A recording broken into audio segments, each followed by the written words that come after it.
Cjng, the swift emergence and vast influence of a prominent underground network. Disclaimer: this content is intended solely for educational and historical documentation. It does not endorse, romanticize, or promote any unauthorized activity or criminal entity. Introduction and rapid ascension. Within slightly more than a decade, the organization, identified in Spanish as Cartel de Jalisco Nueva Generación, commonly referred to in English as the Jalisco New Generation Group, has evolved into one of the most actively discussed and far-reaching underground networks. Originating around 2009-2000 through a division from the Milenio Circle in Mexico's Tierra Caliente region, Cjng swiftly established itself in central Mexico before expanding to multiple continents. Despite numerous enforcement initiatives conducted by local and federal agencies, Cjng remains firmly entrenched. Estimates regarding Cjng's membership fluctuate between roughly 18,800 and 33,100 individuals, while total assets have been assessed at upwards of $20 billion.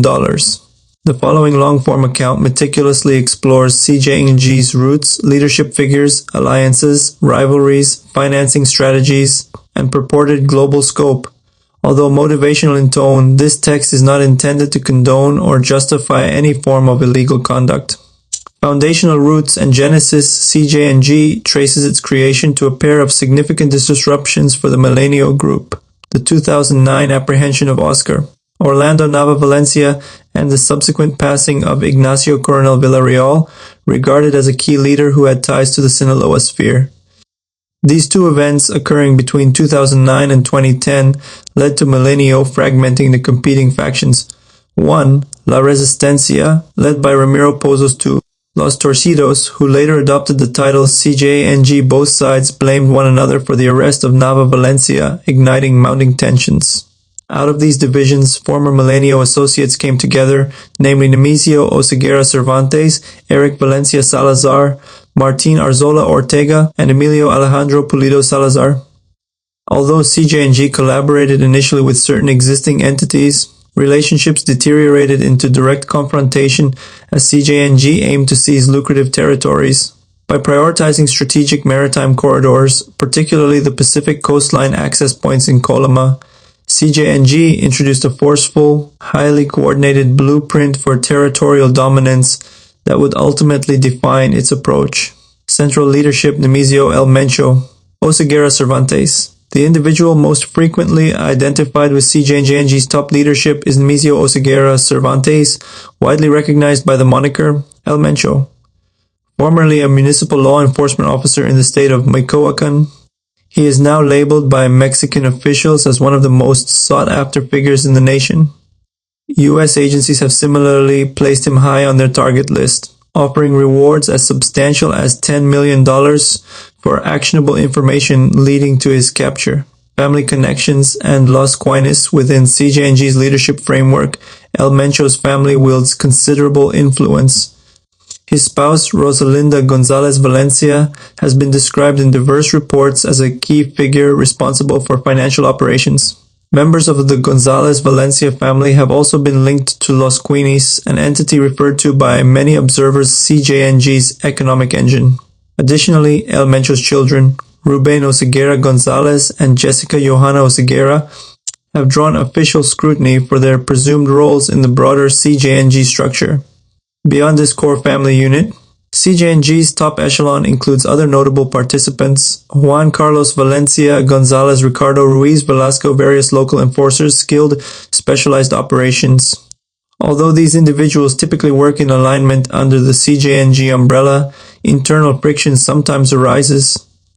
A prime example is the emergence of the Nueva Plaza cartel, formed partly by Eric Valencia Salazar and past Cjng collaborators. Even as this offshoot pursues territorial control in certain areas, Cjng's main hierarchy remains largely unified. The causes of Cjng's swift rise. Cjng's striking ascent can be attributed to several deliberate policies. 1. Securing key infrastructure. By focusing on high-value ports along the Pacific coastline, particularly in Colima's Manzanillo, Cjng carved out a corridor to manage the flow of banned substances and other contraband. Such control of entry points provided an unparalleled strategic advantage. 2. Embedded influence in local communities. In many areas, Cjng is alleged to levy unofficial fees from day-to-day businesses, generating local leverage. Although these methods expand its grassroots presence, they also create friction with residents, smaller, independent networks. 3. Global extensions. Beyond national boundaries, Cjng has stretched into the United States, Europe, portions of Asia, and various South American nations, Peru, Ecuador, Brazil, Colombia, Venezuela, among others. In the US specifically, Cjng reportedly commands operational cells in California, Texas, Oregon, Washington, New York, Florida, Georgia, Illinois, and additional regions. 4. Alliance formation and cooperative units. Though El Mencho is widely recognized as Cjng's primary leader, the organization's expansion hinges on contributions from smaller subgroups. These include the Los Quenis faction, specialized field units sometimes termed elite forces, and local or regional allies such as Grupo Balcano operating in parts of Europe. Collaborations and associated entities. Cjng's readiness to forge diverse alliances, both ephemeral and long-term, bolsters its reach. Examples include Los Quenis, renowned as Cjng's monetary core, Grupo Elite, Grupo Guerrero, Grupo Balcano, Grupo Delta, Grupo X, collectives assigned paramilitary or specialized logistical tasks. Los Cabos, San Luis Potosí New Generation Cartel, New Generation Tijuana Cartel, smaller affiliates that collaborate with Cjng in different local contexts. On an international scale, Cjng has maintained at least provisional affiliations with groups spanning Central and South America, like the Clan del Golfo and MS-13, and may also liaise with European organizations, including the 'Ndrangheta in Italy. The degree of genuine collaboration varies, but Cjng demonstrates a capacity to negotiate advantageous partnerships in line with its flexible, business-oriented methods. Rivalries and conflicts. Even as it cultivates alliances, Cjng contends with a range of rivals. Sinaloa Cartel, formerly connected on select fronts but now deemed Cjng's principal competitor. Tijuana Cartel, the two clash over strategic hubs within Baja California, prompting Cjng to advance the new generation Tijuana Cartel. Santa Rosa de Lima Cartel, opposing interests in Guanajuato's resource-rich territory. La Nueva Plaza Cartel, a faction that splintered off from Cjng leadership circles. Knights Templar, La Familia Michoacana, fragments of Zetas, and localized self-defense units, operating in Michoacan and vying for important corridors. Barrio Azteca, Los Correa, Cartel del Abuelo, Grupo Sombra, Gente Nueva, Carteles Unidos, Autodefensas, various groups seeking to protect their own zones of control. Such adversarial relationships center on pivotal overland routes, access to shipping points, and broader local markets. Cjng's strategy of swift territorial expansion often provokes confrontations with other underground networks competing for influence. Structural complexity and operational approaches. Law enforcement and academic assessments frequently describe Cjng's architecture as resembling a militarized arrangement, with well-defined arms handling tasks from intelligence to enforcement. 1. Armed divisions. Subgroups identified by designations such as Grupo Elite, Grupo Guerrero, Grupo Delta, Sangre Nueva Zeta, Grupo X, or Casa Templa Viagras appear dedicated to data gathering, regional security, and proactive expansion measures. 2. Worldwide branches. Cjng affiliates reportedly function in remote areas, including Australia and various parts of Europe, where they coordinate the international distribution of controlled substances and restricted items. 3. Financial direction. Oversight of Cjng's economic resources is frequently credited to the Gonzalez Valencia lineage under the Los Quenis brand. Methods reportedly include shell businesses' real estate purchases, layered monetary transfers, and intricate banking maneuvers aimed at disguising or rechanneling income from clandestine trade. 4. Localized agreements. In zones like Tijuana or Baja California, Cjng commonly unites with smaller outfits, Los Cabos or the CTNG, for instance, to strengthen its presence. This cohesive hierarchical arrangement enables Cjng to expand quickly without devolving into multiple disconnected cells, reinforcing its durability and reach. Key events shaping public perception. Though this documentary does not delve into explicit depictions of violence, certain high-profile episodes have contributed to Cjng's reputation. Actions in Veracruz. CJNG focused on displacing rivals and establishing pathways vital to its illicit operations. Consolidation in Jalisco and Guadalajara. Emphasizing control over Jalisco's metropolitan areas helped CJNG extend its sphere of influence throughout Mexico's western regions. Prolonged tensions in Michoacán. CJNG's moves in this area encountered resistance from established entities like the Knights Templar and autonomous defense groups. Interactions with official institutions. CJNG's willingness to confront government efforts underscored its organizational capabilities, leading to more forceful law enforcement operations. Government actions and judicial efforts. Mexican agencies, working at times with international counterparts, have pursued CJNG through multiple strategic operations. Several noteworthy apprehensions include Martin Arzola Ortega, detained in 2011, Eric Valencia Salazar, captured in 2012, later released, and subsequently became involved in forming or reinforcing new factions. Ruben Oseguera Gonzalez, arrested in 2014, extradited to the U.S. in 2020. Rosalinda Gonzalez Valencia, apprehended in 2021 on charges relating to high-level financial activities. Government agencies have also engaged in monetary crackdowns. For example, in 2020, Mexico's Financial Intelligence Unit, collaborating with U.S. authorities, froze thousands of bank accounts thought to be linked with CJNG. Even though these crackdowns present barriers to CJNG, the group's adaptability allows it to retain substantial regional and international clout. Internal divisions and splinter groups. While CJNG commands a reputation for consolidated control, dissension does occur. Around 2017, the Nueva Plazica cartel emerged under the guidance of individuals like Eric Valencia Salazar and Carlos Enrique Sanchez, challenging CJNG's authority in the Guadalajara region. This new rival also pursued alliances with CJNG's long-standing opponents. Nevertheless, CJNG overall remains comparatively cohesive, often more so than other underground enterprises, which can splinter into numerous competing cells. Although offshoots may disrupt CJNG's influence in certain pockets, they have yet to diminish CJNG's primary command structure.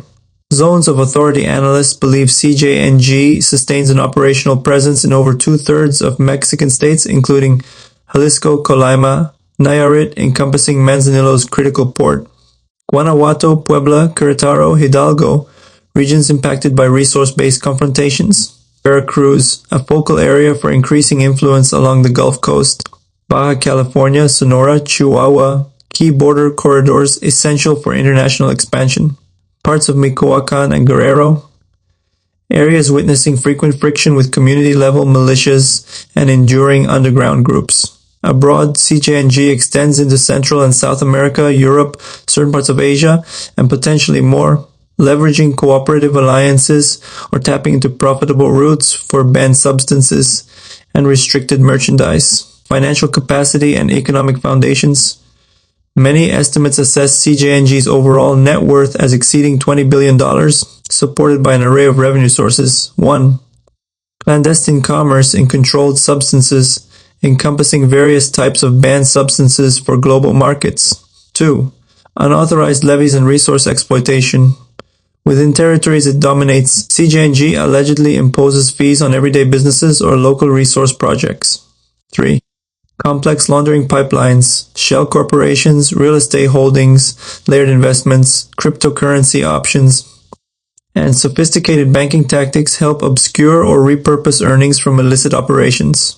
4. Penetration of legal sectors. According to some accounts, CJNG has engaged in sectors like timeshares, hospitality, and tourism to broaden its investment portfolio. Partner organization contributions. Smaller allied groups generate parallel revenue streams, reinforcing CJNG's overarching financial network. While multiple official investigations have confiscated or frozen numerous CJNG-linked assets, the organization's diversified financial strategies keep its influence substantial. Image management and community relations. Occasionally, CJNG has performed public gestures aimed at showcasing benevolence, distributing aid during emergencies, or presenting itself as a regional stabilizer by claiming to block other competing groups. Critics, however, often call these actions orchestrated efforts designed to secure favorable local perceptions and further embed Cjng within vulnerable neighborhoods. Official labels and security challenges U.S. agencies designate Cjng as a high-level priority in combating transnational illicit networks. Mexican policymakers likewise label Cjng as a core threat to national stability, referencing its intricate structure and extensive operations. Although authorities have achieved partial success in weakening Cjng in some territories, systemic hurdles such as graft and limited institutional capacities prolong the struggle to fully dismantle it. Proposals have occasionally arisen to categorize Cjng and similar associations as akin to terrorist movements, spurring debate over diplomatic implications. Future trajectory and emerging scenarios. Cjng's defining attribute is its capacity to adapt. Despite prominent arrests, the group finds ways to reorganize, broker fresh agreements, and capitalize on new possibilities. Control of critical shipping and logistical corridors ensures ongoing revenue, enabling Cjng to remain a formidable competitor. Speculation abounds about El Mencho's health and the possibility of leadership uncertainty, yet Cjng's decentralized, compartmentalized design, incorporating specialized squads, financial coordinators, and local militias may cushion any leadership transitions. Ultimately, Cjng stands as a prime illustration of how current underground networks expand beyond their home regions. Whether it will fracture internally or solidify further depends on global policy maneuvers, responses from local communities, and countermeasures by adversaries. Binational collaboration, Mexico and the United States versus Cjng growing emphasis on joint security in President Donald Trump's term. Bilateral discussions on security highlighted Cjng's cross-border infiltration. As one of the largest markets for banned substances, the United States has been a focal point for Cjng, which has set up affiliates in large cities and smaller towns, areas that often lack specialized enforcement resources to handle such an advanced group. Both Mexican and U.S. officials have cautioned that Cjng can destabilize local governance and amplify conflicts across criminal entities, with effects extending well beyond Mexico. Unlikely links. Cjng in Kentucky. Each May, the Kentucky Derby draws expansive crowds of spectators from across the nation. Few realize that an individual named Ciro Macias Martinez once managed a Cjng-linked faction in that very state. He oversaw multi-million-dollar illicit operations bridging Mexico, Lexington, and Louisville. During daytime hours, Macias was a respected horse groom at the esteemed Calumet Farm, caring for championship-caliber thoroughbreds. Simultaneously, he orchestrated cross-border, unauthorized activity on behalf of Cjng. When authorities uncovered this arrangement around mid-2017, they were astounded to see Cjng's infiltration into lesser-monitored U.S. locales. As a direct response, U.S. law enforcement agencies classified Cjng among their highest concerns, with the Department of Justice naming El Mencho one of its top priority fugitives. In certain instances, multi-million-dollar bounties have been declared for leads that bring about his arrest.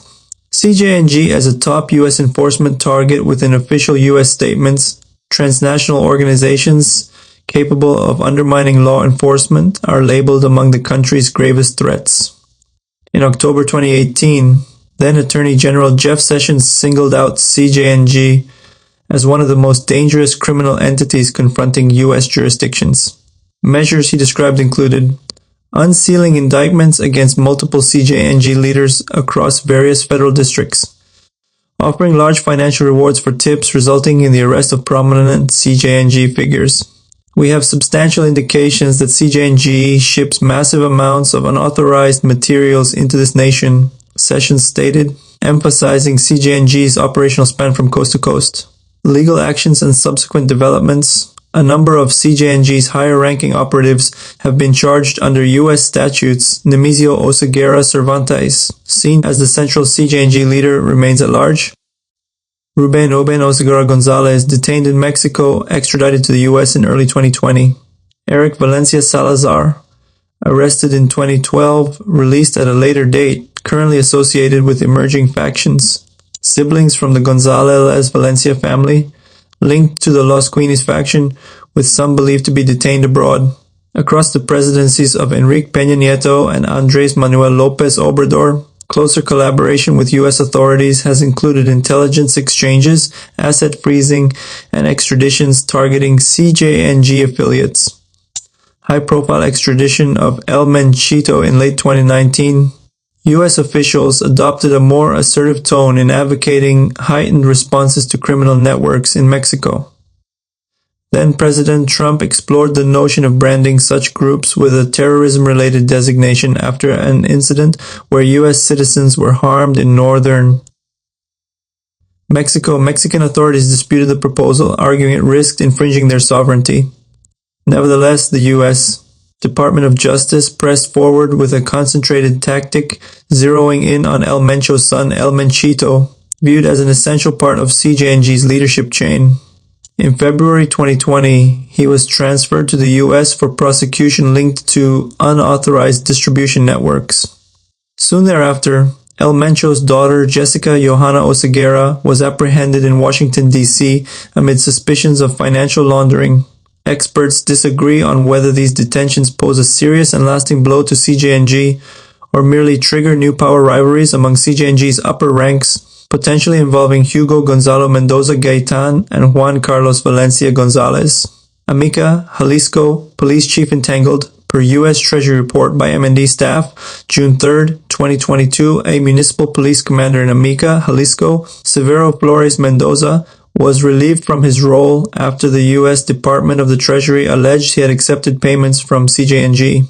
The official notice from the USDT's Office of Foreign Assets Control identified Flores under an executive directive aimed at international illicit trade networks. According to the public statement, Flores was a municipal security figure who provided internal information to CCJNG in return for unauthorized compensation. The Treasury record further explained that Flores had overseen law enforcement in Amica and coordinated security for the Valles area of Jalisco, a region connecting Guadalajara with Puerto Vallarta. Although he reportedly failed a confidence evaluation in 2014, Flores continued in significant regional security posts for almost 10 years. Governor Enrique Alfaro acknowledged that Amica's mayor Valente Serrano had dismissed Flores upon hearing these assertions. Mayor Serrano expressed surprise, highlighting that Amica's crime levels were comparatively low. Nonetheless, the Treasury statement underscored its collaborative efforts with Mexican entities and the U.S. Drug Enforcement Administration. The announcement also cited 5 additional individuals in Mexico labeled as CJNG operatives, including Julio Cesar Montero Pinzon, allegedly part of a CJNG enforcement group in Puerto Vallarta. 4 more individuals reportedly had connections to Saúl Alejandro Rincón Godoy, an associate of CJNG who lost his life following a conflict with authorities. Once OFAC issues a designation any U.S.-located property or financial holdings tied to the named individuals must be frozen, with relevant reporting steps then required. Brian E. Nelson, the U.S. Undersecretary for Terrorism and Financial Intelligence, stated that the United States continues to work closely with Mexico to uncover corruption and facilitation networks that bolster CJNG's capacity.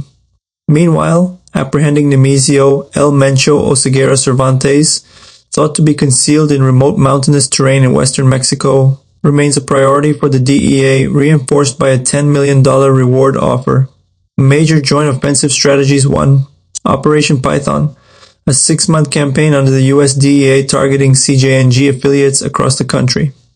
Dozens of arrests and asset seizures were documented.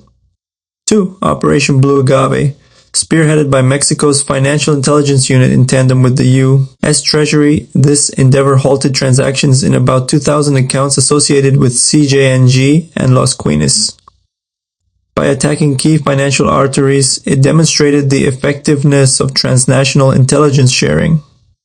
Operation Crystal Shield, initiated by the DEA in September 2020 to address the influx of certain banned substances linked to CJNG and related entities.